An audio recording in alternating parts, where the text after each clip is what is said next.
Gente, mais uma vez, né?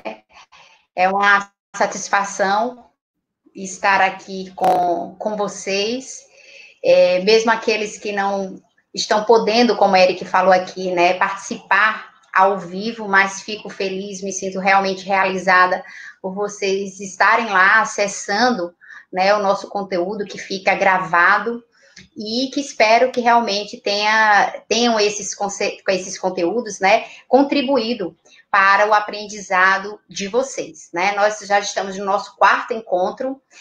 O tema de hoje é a ação de reparação por dano, né? E como é de costume, eu sempre vou tentar expor algo mais de maneira teórica, tá? Depois tem aquelas velhas perguntinhas que eu normalmente faço para ver se vocês podem interagir comigo. E trago também um caso prático, tá? Sobre o tema, tá joia? Não sei quem é que já chegou por aqui, né? Puder aí interagir, dar um olá, uma boa tarde, dizer se o áudio tá bom, né? Se vocês estão me vendo, se estão me ouvindo bem. E principalmente ali nas perguntas, que aí eu vou precisar, né, da participação de vocês para a nossa aula ela ficar, digamos assim, mais dinâmica, né? Mais participativa. Até porque a gente faz isso pensando em você, tá bom? Então, vou aqui. Quem foi que já chegou por aí? Quem é que está por aqui nos acompanhando, né, com nossa aula aqui ao vivo? Cadê aqueles que marcam presença constante? Tem uns aqui que já são assíduos, não é isso? Mas vou aqui, estou falando com vocês e vou compartilhar aqui o nosso slide, tá? Muito bem. Vou colocar aqui o nosso chatzinho para sempre ficar vendo vocês e ouvindo vocês. Tá ouvindo não, né? Vendo, mas o que vocês estiverem escrevendo, eu vou estar vendo aqui o que vocês tiverem qualquer dúvida, pode ir questionando e aí a gente vai tentando, né, responder, tá bom? Então, como eu disse, o nome da nosso tema de hoje é ação de reparação de dano na prática, né? E o que é que eu separei para vocês? Basicamente, apresentar para vocês o conceito dessa ação, né?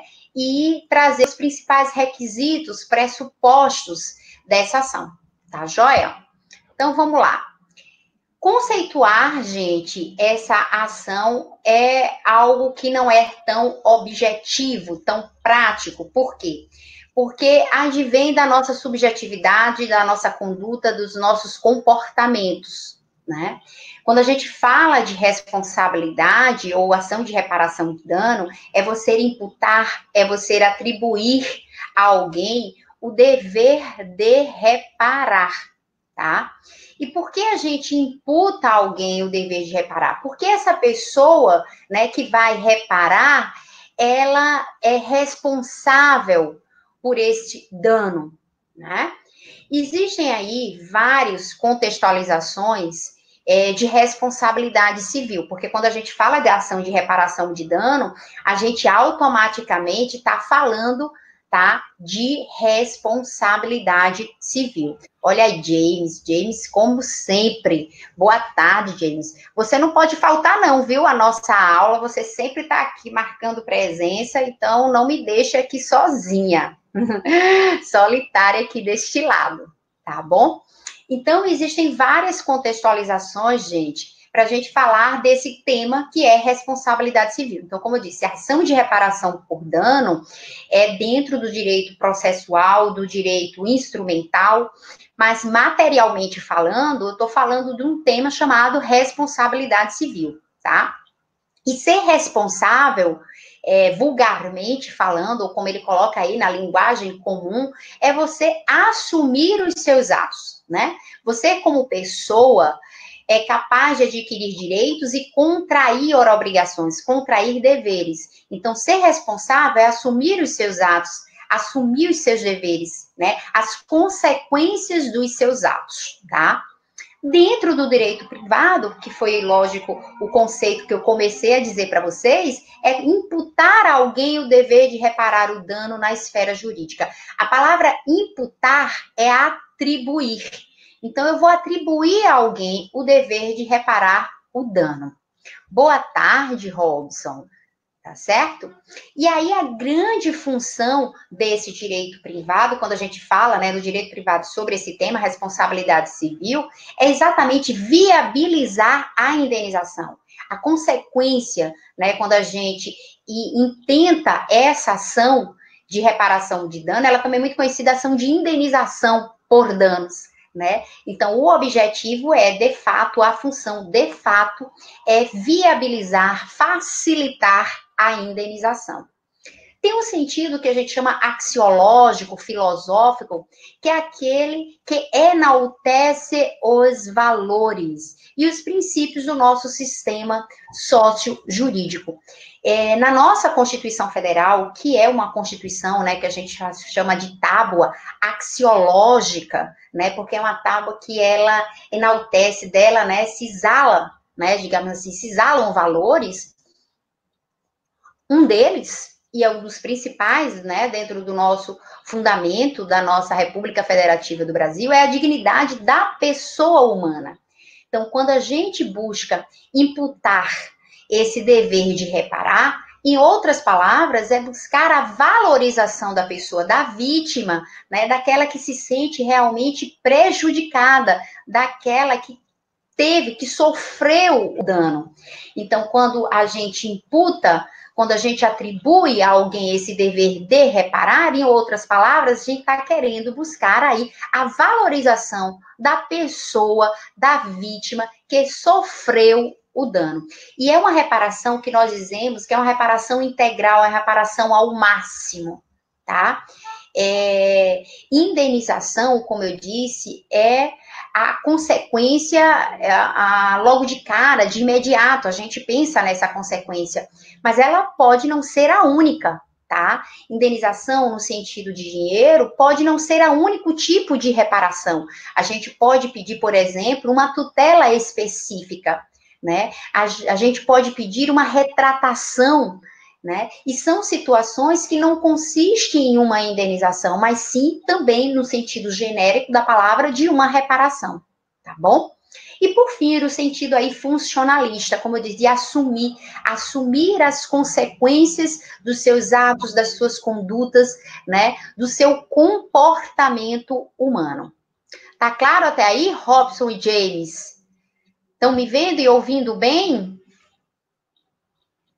Dê o joinha aí de vocês, o ok aí de vocês, tá? E aí eu trouxe, né, o conceito, digamos assim, bonitinho da nossa doutrina, que diz o seguinte: consiste no princípio que faz surgir a obrigação jurídica de reparar o dano causado à personalidade ou ao patrimônio de alguém. Isso é importante, gente, por quê? Porque o dano, o prejuízo, pode ser um prejuízo que a gente vai falar, um prejuízo moral, extrapatrimonial, quando atinge, né, o nosso direito da personalidade, nossos bens maiores, tá? Como também o dano, ele pode ser um dano patrimonial, um dano material, quando realmente atinge ao nosso patrimônio material, né? Existe o patrimônio no geral, o patrimônio imaterial, o ideal, né, que é o psíquico, o psicológico, que são os nossos bens maiores, como a nossa vida, e existe o nosso patrimônio material, literalmente falando, né, os nossos bens móveis, os nossos bens imóveis, tá? E aí a gente vai falar dos danos clássicos, né, dos prejuízos clássicos, seja um dano moral, seja um dano material ou patrimonial, tá? Dela decorre, continuando aqui, eu peguei aqui, fiz uma pequena observaçãozinha e aqui voltando, tá? Dela decorre a obrigação de indenizar, com vistas à recomposição, sempre que possível, de sua situação ao status quo ante. Por quê? Sempre que é possível. Porque quando a gente fala, oi Diego, boa tarde, quando a gente fala de um prejuízo, né, de um dano causado à nossa personalidade, aos nossos bens maiores, que é o caso de um dano extrapatrimonial, de um dano moral, não tem como a gente recompor, não tem como a gente, essa indenização, fazer com que se volte ao estado anterior, né? Mas sim a gente tenta, num dano moral, esse valor, ele servir simplesmente para tentar amenizar, né, suavizar a dor, o sofrimento. Agora, quando a gente fala de um dano patrimonial, esse sim, tá? Esse sim, esse dano patrimonial é possível a gente recompor. Tem uma função realmente que a gente chama restituitória. Tá? Mas num dano moral, a indenização vai ter uma função compensatória, tá? Porque diz respeito a uma dor, um sofrimento, infelizmente não tem como a gente voltar ao status quo, ao estado anterior. Pronto. Fechei aqui, vou voltar. Essa violação implica a quebra da harmonia que deve haver na sociedade. Então esse é o conceito, né, bonitinho de responsabilidade civil, ou, em outras palavras, o objetivo da nossa ação de reparação por dano, tá? Oi, Eduardo, estava assistindo pelo YouTube? Ótimo, o importante, gente, mesmo que vocês não possam assistir aqui, né, ao vivo, é que assistam, não deixem de assistir, tá certo? Ah, Robson, a gente vai falar sobre isso, tá? O que é que acontece? É porque quando a gente fala do dano moral, Robson, né? Robson fez aqui uma pergunta. Quando a gente fala do dano moral, é uma linha muito tênue, né? É aquela linha ali que a gente fica sem saber se é um mero aborrecimento, como se fosse um constrangimento, tá? Ou se de fato é um dano moral. Isso porque durante algum tempo se banalizou, né? A gente ficou conhecido, né, como a indústria dos danos morais. Tudo se pedia dano moral, tudo se pedia dano moral. E aí os juízes, eles começaram, sabe, a frear, né? Pedir a gente pede, agora se vai ser dado, aí é outra história, né? Se vai ser concedido é outra história, porque realmente o dano moral é um critério bem subjetivo. O juiz, ele de fato, Robson, ele vai ter que aferir no caso concreto, né? Onde é que está essa sua dor? Como é que se viabiliza, né? Como é que se visualiza essa sua dor, esse seu sofrimento, né? Agora, existem danos morais, Robson, que a gente chama in rei pisa, que são danos morais que não precisam nem sequer ser provados, né? Então, por exemplo, se coloca o seu nome sujo, se negativa o seu nome, né, indevidamente, até tem súmula do STJ, que é a súmula 385 do STJ, que já diz, pelo fato do seu nome estar sujo indevidamente, por si só, como o nome, né, faz parte do direito da personalidade, quando a gente viola o direito da personalidade, a gente já sabe que há um dano moral, então você vai ter direito a uma indenização. A não ser, nessa 385, ela disse, se seu nome já estava negativado previamente, já tinha o seu nome já estava sujo anteriormente, e essa negativação anterior era devida, apenas a segunda anotação era indevida, e você só teria direito ao cancelamento da segunda anotação, tá?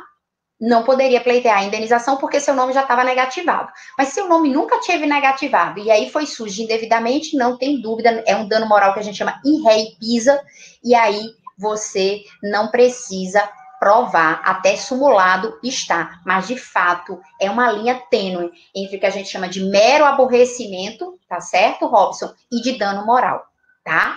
Então, com base nesses requisitos, quais são, ou com base nesse conceito, né, quais seriam os principais requisitos da responsabilidade civil? Bom, primeiro deles é conduta, tá? Conduta. O conduta é um comportamento humano, que pode ser um comportamento humano positivo, que eu digo uma ação, né? Ou um comportamento humano, né, negativo, uma omissão, uma abstenção, tá? Então, seja a ação, seja a omissão, seja a abstenção, de uma pessoa ou de um grupo de pessoas, de uma coletividade, pode causar dano a outra, tá? Então, nós temos que ter uma conduta, um comportamento humano positivo ou negativo, tá? Uma ação ou uma omissão, uma ação ou uma abstenção, tá joia? Bom, o dispositivo básico, tá? Para a nossa matéria, para a nossa aula de hoje, é o artigo 927 do Código Civil. Eu coloquei, tá? Daqui a pouco no slide eu trago ele aqui para vocês. Esse 927, ele tem um caput, que ele nos remete ao ato ilícito, tá certo? Então, neste caso do 927 caput, a conduta tem que ser uma conduta ilícita, tá? E nessa conduta ilícita, vocês vão poder ouvir, né, e ver tanto o artigo 186, que ele vai falar de uma culpa, de uma conduta culposa, uma culpa no seu sentido lato, no seu sentido amplo, tanto o dolo intencional, né, o dolo, quanto de propósito, tá? Ou a culpa no sentido estrito, né, quando a gente fala da negligência, da imprudência, da imperícia. Então, de fato, gente, a conduta pode ser uma conduta que prescinda da culpa. E conduta também que imprescinda da culpa. Então, existem condutas, né, que necessariamente são ilícitas, são condutas culposas, em que é imprescindível que você prove a culpa desse agente, dessa pessoa, dessa coletividade de pessoas, e existem situações que não há necessidade de você provar a culpa, certo? Então, o caput do 927, ele fala de uma responsabilidade subjetiva. Por que subjetiva? Porque você vai analisar a conduta culposa do agente. Tá? Por isso que é uma responsabilidade subjetiva. Mas quando você vai para o parágrafo único do artigo 927, aí a gente não precisa verificar a culpa. O importante é que houve o dano, né? E se houve o dano, tem que ser reparado, independentemente se esse agente ele agiu com culpa ou não. Tá? Então, no parágrafo único, a gente vai ter uma responsabilidade objetiva. São os dois tipos de responsabilidade que são as mais conhecidas. Existem várias classificações de responsabilidade civil, certo, gente? Mas as mais conhecidas são essas duas. A objetiva, pautada na teoria do risco, que é o parágrafo único, tá? Do artigo 927, e a subjetiva, pautada na teoria da culpa, tá? E o nosso ordenamento, ele adotou essa teoria dualista. Então, ambas as responsabilidades, elas convivem dentro do nosso ordenamento. Agora, às vezes, o que acontece, uma pode ser regra e a outra pode ser exceção, tá certo? E aí, vamos lá. Esse é o primeiro elemento, conduta, tá? Que pode ou não a gente analisar a culpa, tá? Na subjetiva, é importantíssimo a gente analisar que essa conduta, a qualificação dela tem que ser uma conduta culposa. A culpa no sentido lato, no seu sentido amplo. Segundo elemento é o dano. Quando a gente fala do dano, é a consequência da conduta, né? É o efeito, não é isso? E o dano é a lesão. Efetivamente é o seu direito, seja o seu direito imaterial, seja o seu direito material, tá? E aí, desculpa, esqueci de colocar aqui no silencioso. E aí, gente, esse dano, ele pode ser um dano, tá? Material, porque atinge ao bem patrimonial, né? Ao bem material, seja um bem móvel, um bem imóvel, ou ele pode também atingir aos nossos bens maiores, né? Ao nosso direito da personalidade, e aí consistir em um dano extrapatrimonial, um dano imaterial, tá? Então, vejam, mais uma vez, a indenização no dano patrimonial, num dano material, ela vai realmente ter uma natureza reparatória, restituitória, vai conseguir você, de fato, voltar ao status quo. Mas quando a gente fala de um dano moral, de um dano imaterial, que atinge os nossos bens maiores, né, os bens preciosos, a natureza dessa indenização não é reparar, não é restituitória, tá? E sim compensatória, tá bom? E também temos falando, né, principalmente quando a gente fala de uma relação jurídica de consumo, a gente pode pensar num dano não apenas individualmente falando, mas num dano à coletividade, a uma sociedade de massa, porque pode atingir interesses difusos, interesses coletivos propriamente dito, ou até mesmo um interesse individual homogêneo, tá? Como também, se a gente falar de um dano ao meio ambiente, a gente vai falar de um dano coletivo, certo? Bom, e existe o nosso terceiro elemento, que é o que liga, né, o elo entre o primeiro ao segundo.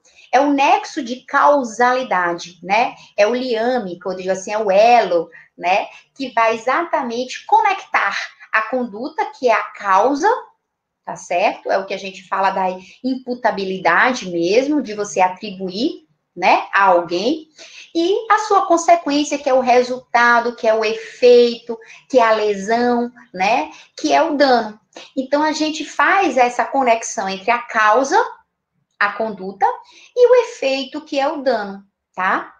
Então, para a gente poder imputar a alguém o dever de reparar, tem que ter esse liame, que é o que a gente chama de teoria da causa adequada, que é a causa provável, como está ali, de um resultado avaliado segundo um critério objetivo em que se analisa as condições anteriores que eram de conhecimento do agente ou que lhe eram objetivamente previsíveis. Então, é como se o juiz, ele tentasse colocar, né, no lugar do causador do dano, do agente, e verificar, né, se realmente essa sua atitude foi ela que ocasionou esse dano, se existia alguma outra situação que poderia excluir essa responsabilidade, né, e aí sim evitar que esse agente, mesmo que tenha ocasionado um dano, que ele seja excluído, que ele seja eximido dessa responsabilidade, certo? Então, esses são os principais elementos, os principais requisitos da responsabilidade. Às vezes, muitos perguntam, Dani, tem que ter ilicitude? Não, existem atos que são lícitos e que, mesmo assim, tem que reparar, tá? Se você colocar, por exemplo, numa relação civil, a regra é de uma responsabilidade subjetiva em que a conduta culposa você tem que comprovar, né? Mas se você pegar, por exemplo, uma relação jurídica de consumo, a regra já não é uma responsabilidade subjetiva, e sim uma responsabilidade objetiva. Objetiva porque o que importa é o dano. Houve o dano, tem que reparar. Pouco importa se a conduta foi ou não culposa. Entendido, gente, até aí os nossos principais requisitos? Tá tudo bem? Robson, Eduardo, Diego, James, né? Se chegou mais alguém, vão dizendo aí, vão dando aí o boa tarde, o olá, tá? Tudo tranquilo, né? Agora tá tudo tranquilo. Muito bem. Daqui a pouco eu começo a confundir vocês. Oi, Jéssica, também tá me entendendo? Perfeito, gente. Então, vejam, a nossa fundamentação legal, como eu disse, nós temos o principal dispositivo dessa ação no Código Civil, tá? O artigo 927. Esse 927, ele manda você ir no seu caput para os atos ilícitos, né? A exemplo do 186, tá? Oi, Suzy. Suzy, eu não me lembro. Não sei se é a primeira vez de Suzy aqui, mas seja bem-vinda, Suzy. Tá bom? Espero aqui que aproveite, que goste aqui, tá? Da nossa aula e que a partir desse momento em diante não perca o nosso encontro aqui marcado todas as terças-feiras, nesse mesmo horário, no mesmo bate-canal. Tá certo?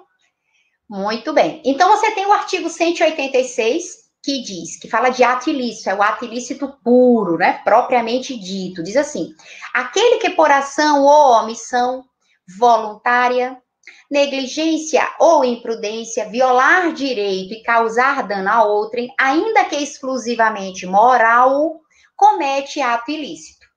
E aí vem o 927 e diz assim, aquele que por ato ilícito, aí manda aí para o 186. O 187, gente, eu não coloquei aí, mas é o que fala sobre o abuso de direito, tá? Que também é um ato ilícito, tá bom?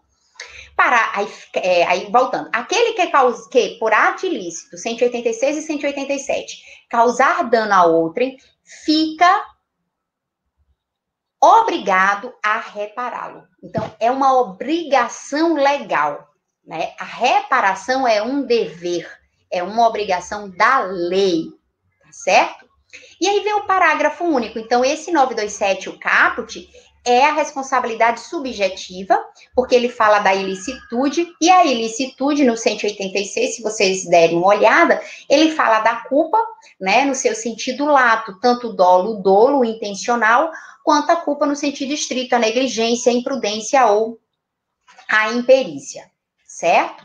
Bom, parágrafo único do 927 é o que fala agora da responsabilidade objetiva, pautada na teoria do risco. Diz, haverá a obrigação de reparar o dano, independentemente de culpa, nos casos especificados em lei, ou quando a atividade normalmente desenvolvida pelo autor do dano implicar, por sua natureza, risco para os direitos de outrem. Então, vejam, gente, que aqui, embora eu tenha falado objetiva e subjetiva, vocês não vão encontrar aqui essa palavrinha, né? Então, quando vocês encontram a palavra ou a expressão independentemente de culpa, é uma responsabilidade objetiva. Quando vocês encontram a expressão mediante a verificação de culpa, é uma responsabilidade subjetiva. Mas, Dani, aqui no caput, eu não vejo isso, mediante verificação de culpa. É uma reflexão. Por quê? Porque o 186, ele fala em negligência, ele fala em imprudência, que são culpas em sentido estrito, certo? Vamos lá. Outra fundamentação, saindo agora do Código Civil, você tem a Constituição Federal, que é a nossa base, né? É ela que a gente tem que respeitar. E lá no artigo 5º, famoso artigo 5º, que fala sobre os direitos e garantias fundamentais, tem dois incisos muito importantes para a gente nesse momento. É o 5º inciso e o inciso 10. Então, ambos falam da possibilidade do dano, da indenização ou até mesmo da reparação de um dano material e de um dano moral. Veja o 5º, diz assim, todos são iguais perante a lei, sem distinção de qualquer natureza, garantindo-se aos brasileiros e aos estrangeiros residentes no país a inviolabilidade do direito à vida, à liberdade, à igualdade, à segurança, à propriedade, nos termos seguintes. Então, veja, quando ele fala direito à vida, né, os nossos bens maiores, né? Quando fala de liberdade, também são nossos bens maiores, tá? Propriedade, a propriedade aqui materialmente falando. Então, tudo isso está protegido. É garantido a quem quer que seja. Aí vem o 5º inciso, diz assim, é assegurado o direito de resposta proporcional ao agravo, além da indenização por dano material, moral ou à imagem. Vem o 10º, inciso 10. São invioláveis a intimidade, a vida privada, a honra e a imagem das pessoas, que são exemplos, gente, de direitos da personalidade, tá? Assegurando o direito à indenização pelo dano material ou moral decorrente de sua violação. Gente, é perceptível aqui os nossos danos clássicos. Quais são esses danos clássicos? O dano moral, ou extrapatrimonial, ou imaterial, e o dano material, o dano patrimonial. É possível a gente acumular ambos? Não apenas por esses incisos, que eu aqui já mencionei, né, o 5º e o 10º inciso, mas também porque existe súmula, né, no STJ, permitindo você acumular as duas indenizações, tá? Muito bem. Agora, vamos lá, participação de vocês para daqui a pouco eu mostrar para vocês a ação que eu trouxe para vocês de reparação por dano. Primeiro questionamento que eu queria fazer a vocês. Qual a diferença entre ação de ressarcimento e ação de reparação? Essas nomenclaturas, basicamente, né? Quando é que a gente usa a nomenclatura ressarcimento e quando é que a gente usa a nomenclatura reparação? Tem a ver com aquelas funções que eu mencionei aqui para vocês, a depender do dano. Quem é que pode me dizer aí?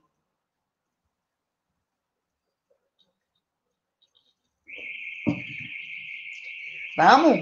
Cadê Suzy, Jéssica, James, Robson, Eduarda? O que é que vocês acham? Essa diferença aí de nomenclatura entre ação de ressarcimento e ação de reparação. Quando é que a gente deve utilizar a expressão ação de ressarcimento e quando é que a gente utiliza a nomenclatura ação de reparação? Se não souber, também pode dizer. Esse é o momento de vocês se atualizarem. Olha o nome da nossa comunidade. Né? O que é que vocês acham?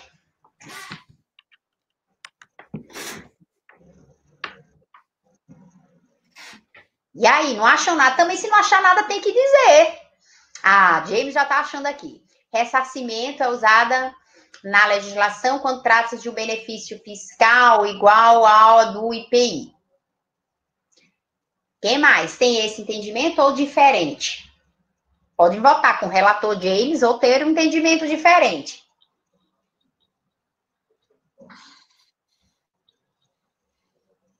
E aí, mas ninguém, só James? Tem a ver, gente, com a função que eu trouxe aqui para vocês, né? Que quando fala de um dano moral, quando fala de um dano material. Antônio, oi, Antônio. Antonino, desculpa. Diz assim, dano material, reparação, dano moral, reparação. Ué, será que você colocou as duas coisas? Será que uma era ressarcimento e a outra que era reparação, Antonino? Talvez você tenha digitado rapidamente, né? Não sei se foi isso, tá? E às vezes na digitação rápida você botou as duas coisas, como se as duas fossem reparações. Mais alguém? Ninguém mais? Eu vou ter que dar aqui essa resposta. Mas, Antonino, eu acho que você quis fazer realmente essa diferença conforme essa minha afirmação de agora, tá? Vou crer nisso. Quando a gente fala do ressarcimento, realmente envolve o dano material, tá? O dano material, porque é um dano em que a gente pode, com a indenização, realmente ressarcir você. Você tem a função restituitória. Isso, Antonino. Então, você acertou, né? Tem a função restituitória. Então, você consegue voltar ao status quo. Na ação de reparação, entra o dano moral e aí você, infelizmente, como eu disse, a indenização, ela não consegue, né, fazer com que volte ao status quo, mas apenas tem uma natureza compensatória. Então, a gente utiliza mais essa nomenclatura, ressarcimento, ação de ressarcimento, quando realmente tem a ver mais com um dano material, um dano patrimonial, cuja função é realmente restituir você, ressarcir você, você voltar ao status quo, e a de reparação, quando envolve um dano moral, que aí, infelizmente, a indenização vai ter a função mais de compensar a dor, o sofrimento. Ficou claro? Mas Antonino acertou, né? Vamos para a segunda questão? A segunda questão diz assim: qual for o competente para a ação de reparação de dano? Qual for o competente para a ação de reparação de dano, gente? Qual será?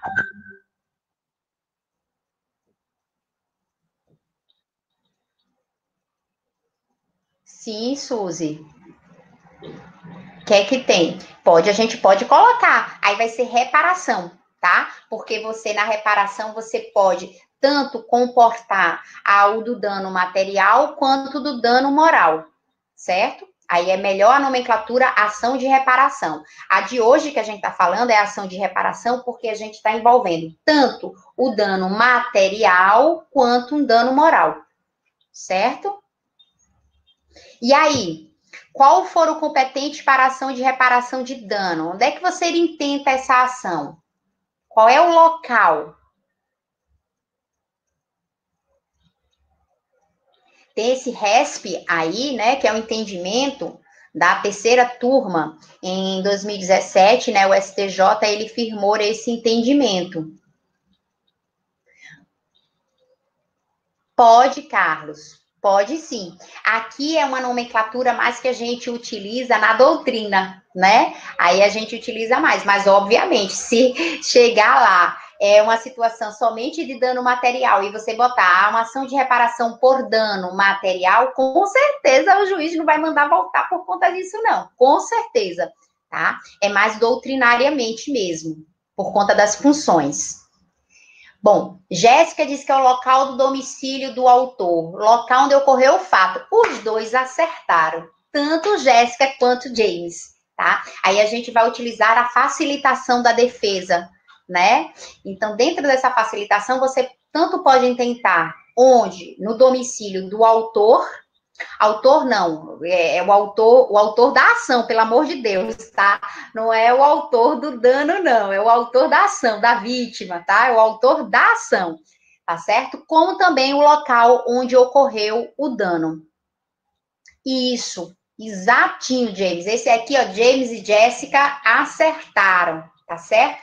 E aí, esse RESP, ele trouxe esse entendimento da terceira turma, tá bom? É autor da ação, porque depois eu fiquei com medo, depois vocês se confundirem, achar que é o autor do dano, é o autor da ação, que é a vítima. Isso. Muito bem. Entendi errado. Isso é a competência. Ah, eu tô trabalhando o foro competente, falando de competência, Suzy. Isso. Tá, joia. E aí vem a terceira. Qual o prazo prescricional para intentar essa ação de reparação por dano ou de dano? Tem prazo para intentar essa ação? Até quando a vítima, né, ela pode intentar essa ação? James, 3 anos. Mais alguém concorda com James? Carlos Eduardo, 3 anos. Mais alguém quer participar?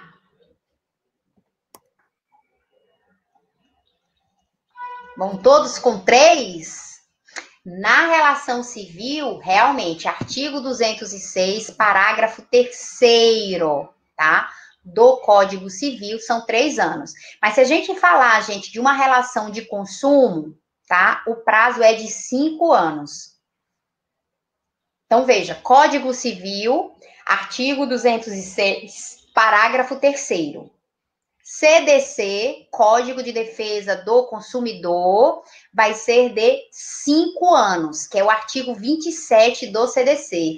Oi, Evandro, olha aqui, olha, Evandro aqui eu não tinha visto, tá? Seja bem-vindo. Então, você pode ter ou 3 anos, quando a ação é uma ação cuja sua natureza é uma relação civil, ou a ação pode ter esse prazo prescricional de 5 anos, se a natureza dela é de uma relação de consumo, certo? Entendidos? Tá? Mas aí todo mundo aqui acertou somente para ficar ligado, tá? Se for relação civil, é 3 anos. Artigo 206, parágrafo 3º. Mas se é uma relação de consumo, 5 anos, certo? Agora, quarta e última questionamento para eu trazer aqui para vocês a ação de reparação, tá? É obrigatório quantificar o dano moral numa ação? Na ação de reparação de dano, é obrigatório você, advogado, você tem que quantificar o valor da indenização por dano moral? Jéssica acredita que sim. Quem mais concorda com Jéssica?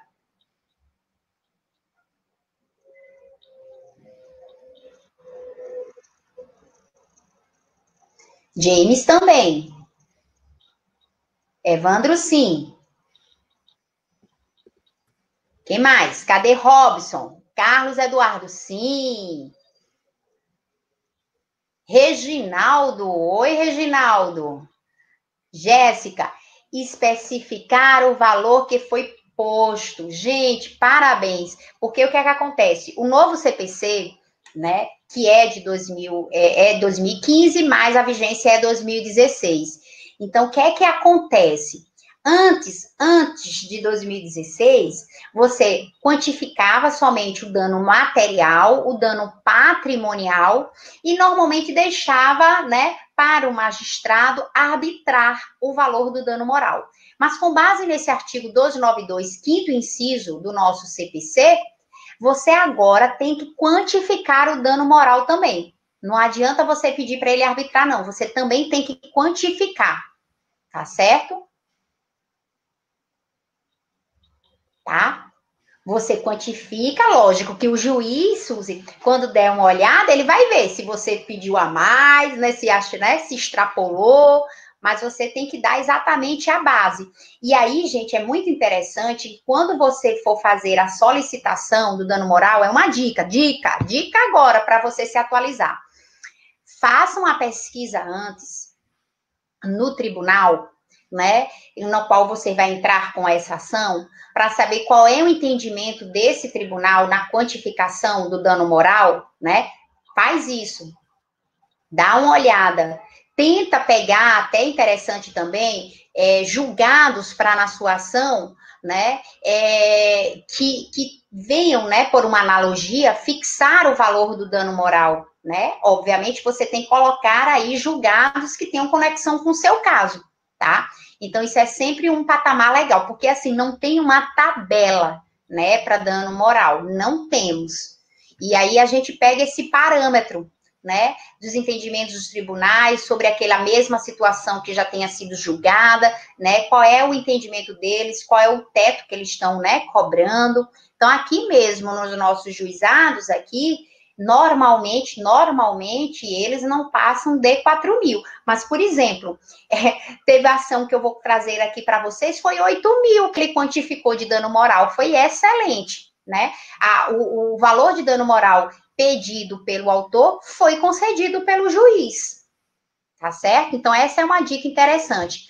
E eu trouxe aqui, né, o nosso último slide, para trazer para vocês as principais causas de dano moral, né? Como a gente estava comentando antes, né, com o Robson, realmente é difícil, gente, é uma linha tênue, né, quando é que isso fica dentro de um mero aborrecimento, né, configurando apenas um simples constrangimento, ou quando de fato você está diante de um dano moral. Então, tem essas situações que já são, assim, pacificadas, né, que envolvem um dano moral, tá? Então, a suspensão indevida, né, do fornecimento de energia elétrica ou água, até porque isso é um serviço que a gente fala, um serviço público, é essencial, né, então preza pela continuidade.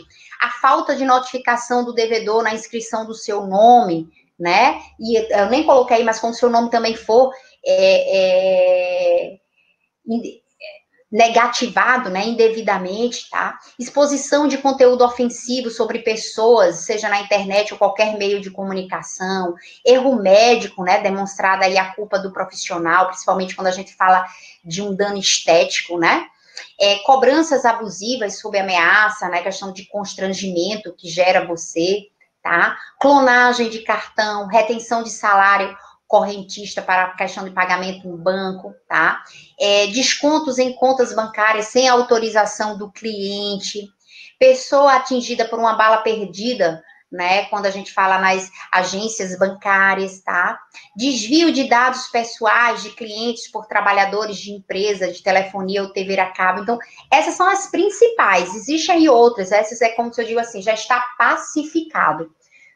Suzy, você conseguiu um no valor 12 mil, que bom, muito bom, né? Nos juizados, como eu tô dizendo, é difícil, mas essa que eu vou trazer para vocês foi no juizado e foi de 8 mil aqui, que normalmente ele só vai até 4 mil, mas foi de 8 mil. Você conseguiu de 12 no juizado, foi ótimo, né? Diga, Jéssica, sobre essa questão da suspensão, tá? Luz ou água? Vá, pode dizer. Enquanto você vai falando, eu vou colocando aqui a ação, tá certo? Pode digitar aí que eu vou colocar aqui agora a ação.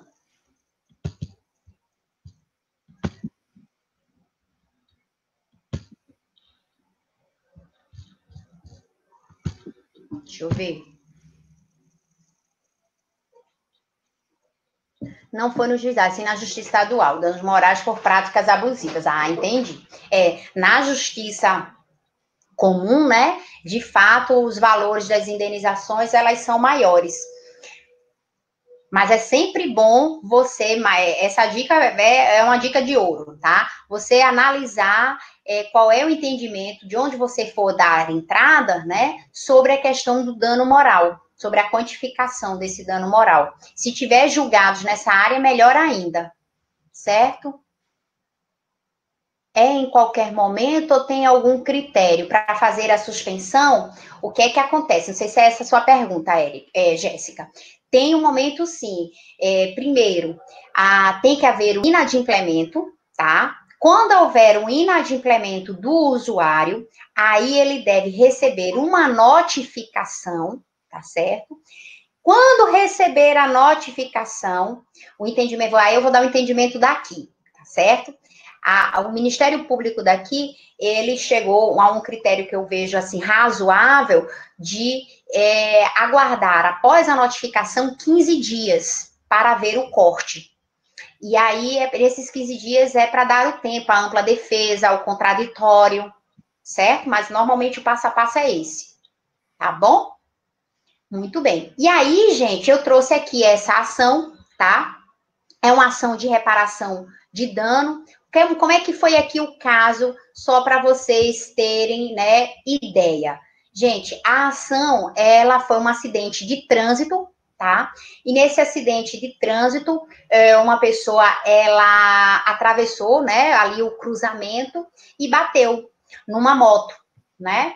Ela estava errada. Essa pessoa que foi a autora da ação, ela teve a moto totalmente perdida, teve que fazer algumas cirurgias, ficou um tempo aí sem poder trabalhar.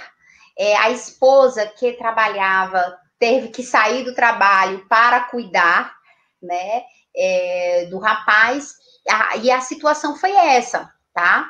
Então, o que é que foi pedido aqui? Não sei se vocês conseguem, né, ver direitinho, mas o que foi a fundamentação foi com base naqueles dispositivos, certo? Que eu coloquei, que foi pedido. Basicamente, a questão do dano moral, que aí ele colocou a questão de R$ 8.000, tá? Porque atingiu, né, a sua integridade física, a sua saúde, impossibilitou dele continuar lá trabalhando, certo?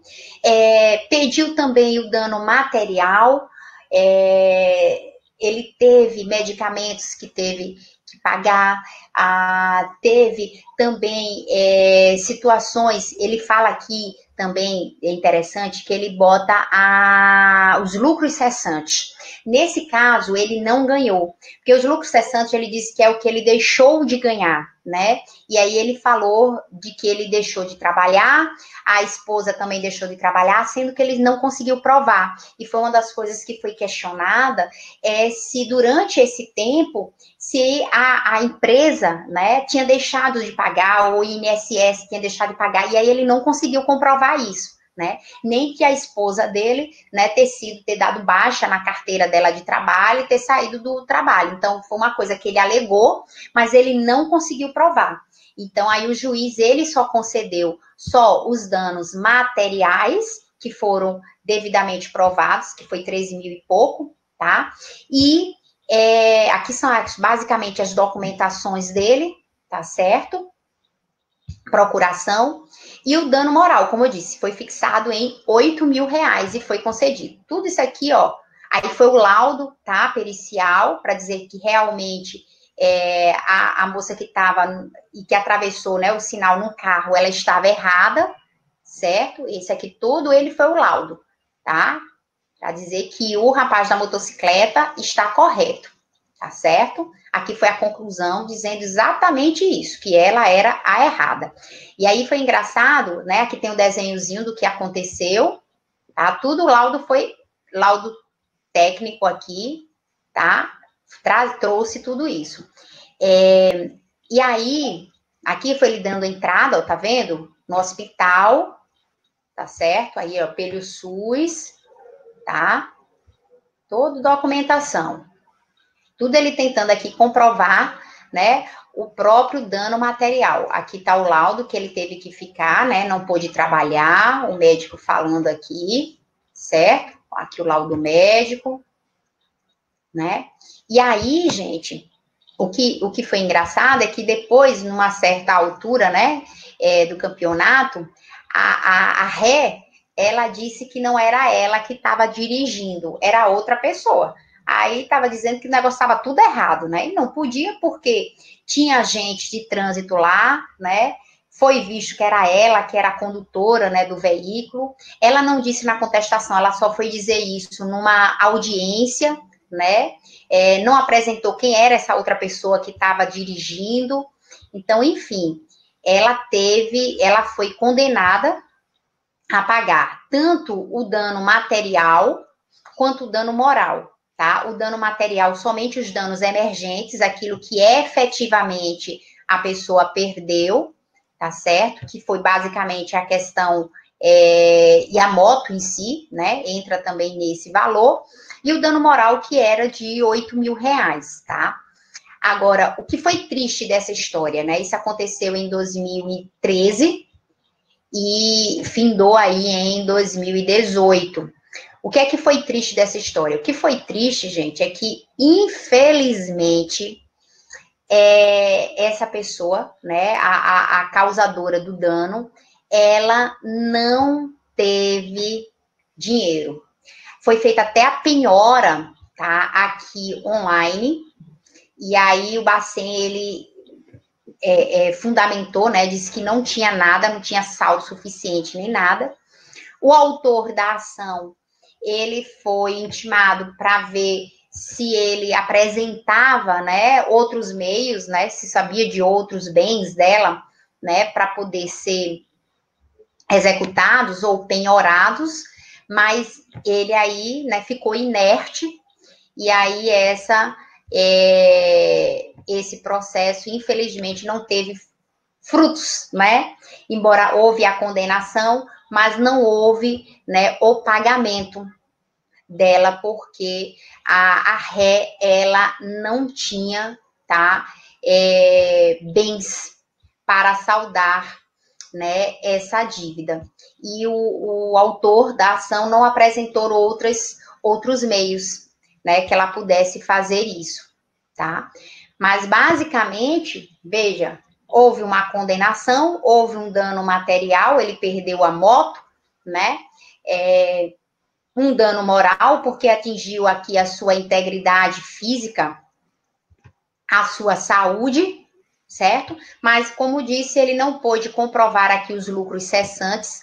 Foi questionado se ele ficou sem receber, se a esposa dele realmente teve que sair do trabalho, e aí isso não foi dito. Tá? Aqui foi a defesa dela, né? Dizendo que o laudo estava errado, tá certo?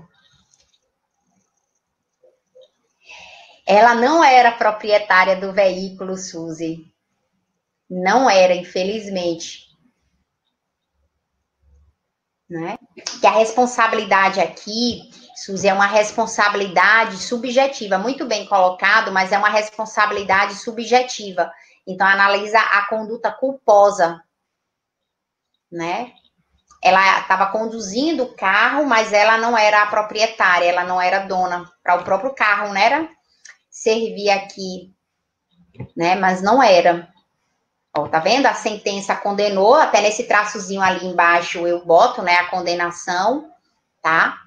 E aí, depois pediu para se converter, né, em cumprimento da sentença, né, até fixar a questão, né, pelas custas, honorários, tudinho, mais nada. Ah, você trouxe como solidário, uma responsabilidade solidária. Entendi, Suzy, perfeito. Entre o condutor e o dono. né? Principalmente é interessante essa sua ideia, porque principalmente se existir uma relação, né, prévia entre esse condutor, né, e o proprietário, que aí a gente pode trabalhar uma responsabilidade, né, objetiva, certo? Entendidos? É mais para vocês realmente terem, né, uma visão, né, da nossa ação de reparação por dano. Tá joia, gente? Alguma dúvida, algum comentário que vocês queiram, né, fazer sobre a nossa ação de reparação por dano? Temos aí 4 minutinhos para tirar exatamente essas dúvidas, tá? Mas a dica principal, principalmente, né? A dica principal, principalmente por conta, né, do dano moral, né? Vocês saberem que agora o dano moral tem que ter a sua quantificação, não pode deixar ao arbítrio, né, do juiz, você tem que dar uma base, você tem que dar um patamar, e que para poder subsidiar isso daí, você deve se utilizar, né, de casos conexos, né, através de julgados, né, até mesmo do mesmo tribunal, né, para ter esse entendimento e ter um parâmetro, certo? Ô, James, muito obrigada. Eu que agradeço, né? Você sempre está aqui. Terça-feira temos que estar juntos de novo. Terça-feira, gente, já vai ser outro tema.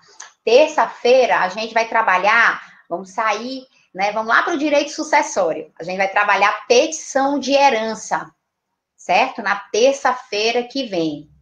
Que bom, Jéssica. Então, terça-feira que vem, não me deixem aqui, né, sozinha, né? Eu sei que vocês assistem aí pelo YouTube, mas é muito bom. Eu fico contente quando eu tenho esse contato, né? Aqui, mesmo que virtualmente, mas com vocês, eu sabendo que vocês estão aí do outro lado e, né, a gente torna essa aula mais dinâmica, tá certo? Que bom, Suzy. Fico realmente feliz. Esse feedback é um feedback aí importante, né? Para a gente poder até qualquer coisa melhorar, porque a gente faz isso realmente pensando, né, em vocês, de como poder realmente ajudar e atualizar vocês, principalmente esses que estão iniciando, né, a advocacia.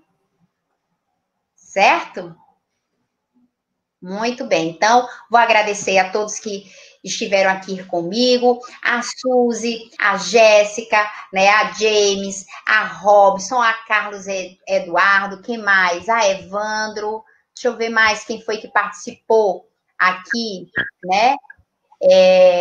Eric, que mais? Jéssica, eu acho que eu já falei, Reginaldo, tô vendo aqui as pessoas, né, que participam, Carlos Eduardo, tá? Então, a vocês, meu muito obrigada. Divulguem, né? Espero vocês que participaram essa semana, que participem na semana que vem, tá certo? E que divulgue isso, né, para os amigos, né, para os conhecidos, para os colegas, para que eles possam também, né, aprender aqui conosco, tá certo? Obrigada, Evandro. Um cheiro, um abraço aí para todos vocês e até terça-feira, se Deus quiser.